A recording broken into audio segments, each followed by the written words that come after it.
영원히 우리 팀에서만 뛸 것 같았던 프랜차이즈 스타의 이적, 놀라운 액수의 계약, 이해할 수 없는 트레이드 등 프로야구계 믿기 힘든 이적은 계속해서 일어나고 있는데요. 이번 영상에서는 한국 프로야구 역사상 가장 충격적인 이적 7가지에 대해 말씀드리고자 합니다.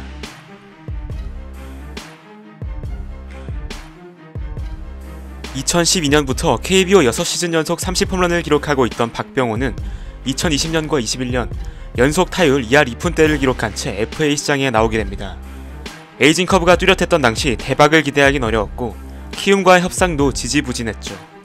결국 2021년 12월 29일 박병호는 3년 30억의 KT 위즈행을 확정짓게 됩니다. 2011년 트레이드로 영입해 최고의 거포가 되었고 미국 진출까지 이뤄내 막대한 이적료를 안겨주며 구단에 큰 공헌을 한 상징적 존재는 그렇게 떠나가게 되었고, 그는 이적 후 첫 시즌 35홈런으로 홈런왕에 오르며 아직 자신이 건재하다는 것을 보여주었습니다.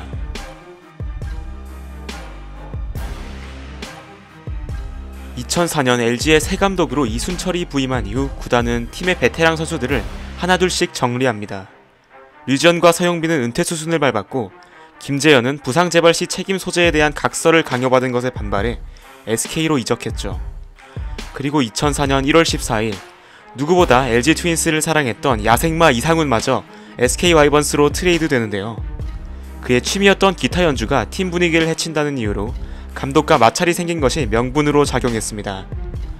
SK 이적 후 이상훈은 14이닝만을 소화한 채 6억의 연봉을 포기하고 시즌 도중 은퇴하게 됩니다.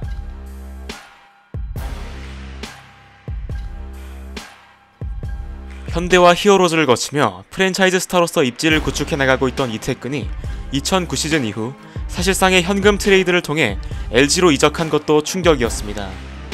하지만 2년 뒤 FA 시장에 나온 그에게 훨씬 엄청난 일이 일어나게 되는데요.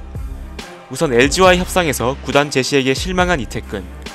LG 측은 그가 자신들이 제시한 27억을 훨씬 웃도는 50억을 요구했다고 밝히기도 했는데, 그 정도면 LG를 떠나기 위해 무리수를 둔 것이 아니냐는 반응이 많았습니다.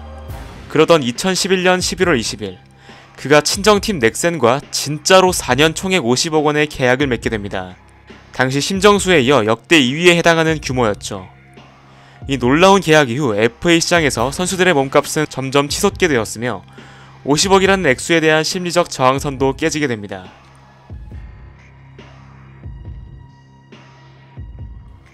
SK와 SSG, 인천에서만 23년을 뛰었고 5번의 우승반지, 2022년에는 한국 시리즈 MVP까지 차지했던 김강민이 2023년 KBO 2차 드래프트 4라운드에서 한화의 지명을 받습니다.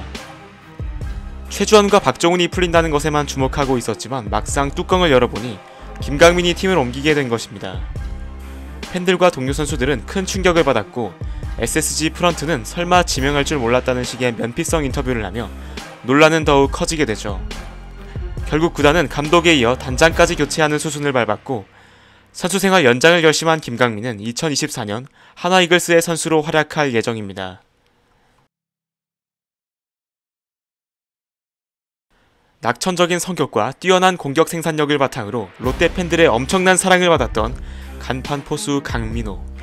첫 번째 FA 당시 강구모씨라는 말이 나올 정도였고 4년 75억에 롯데에 잔류하며 2015년에는 3할에 30홈런을 달성하기도 했습니다.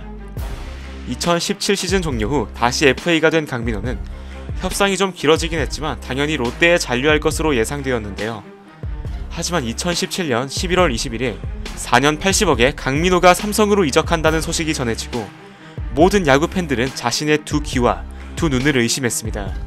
돈보다는 진정성을 보여준 삼성을 선택했다고 밝혔고 이후 롯데자이언츠는 포수 공백을 메우지 못하며 엄청난 고난을 겪게 됩니다.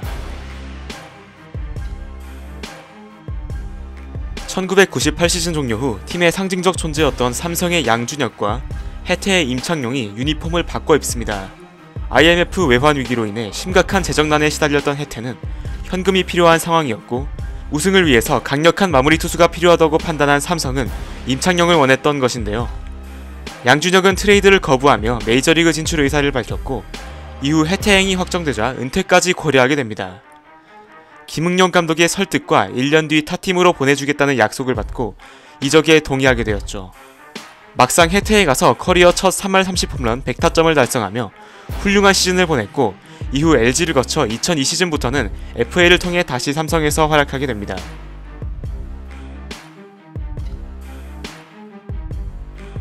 (1988년) 선수들의 복지 개선을 위해 선수협을 만들려고 했던 최동원의 노력은 실패로 돌아가고, 롯데와 삼성은 팀의 에이스 투수를 맞바꾸는 충격적인 트레이드를 단행합니다.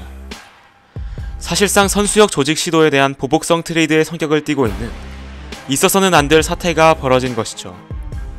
1984년 롯데라는 팀을 짊어지고 그 팀을 위해 모든 걸 바쳐 우승을 일궈낸 전설적인 선수가 구단으로부터 버림받게 된 것입니다.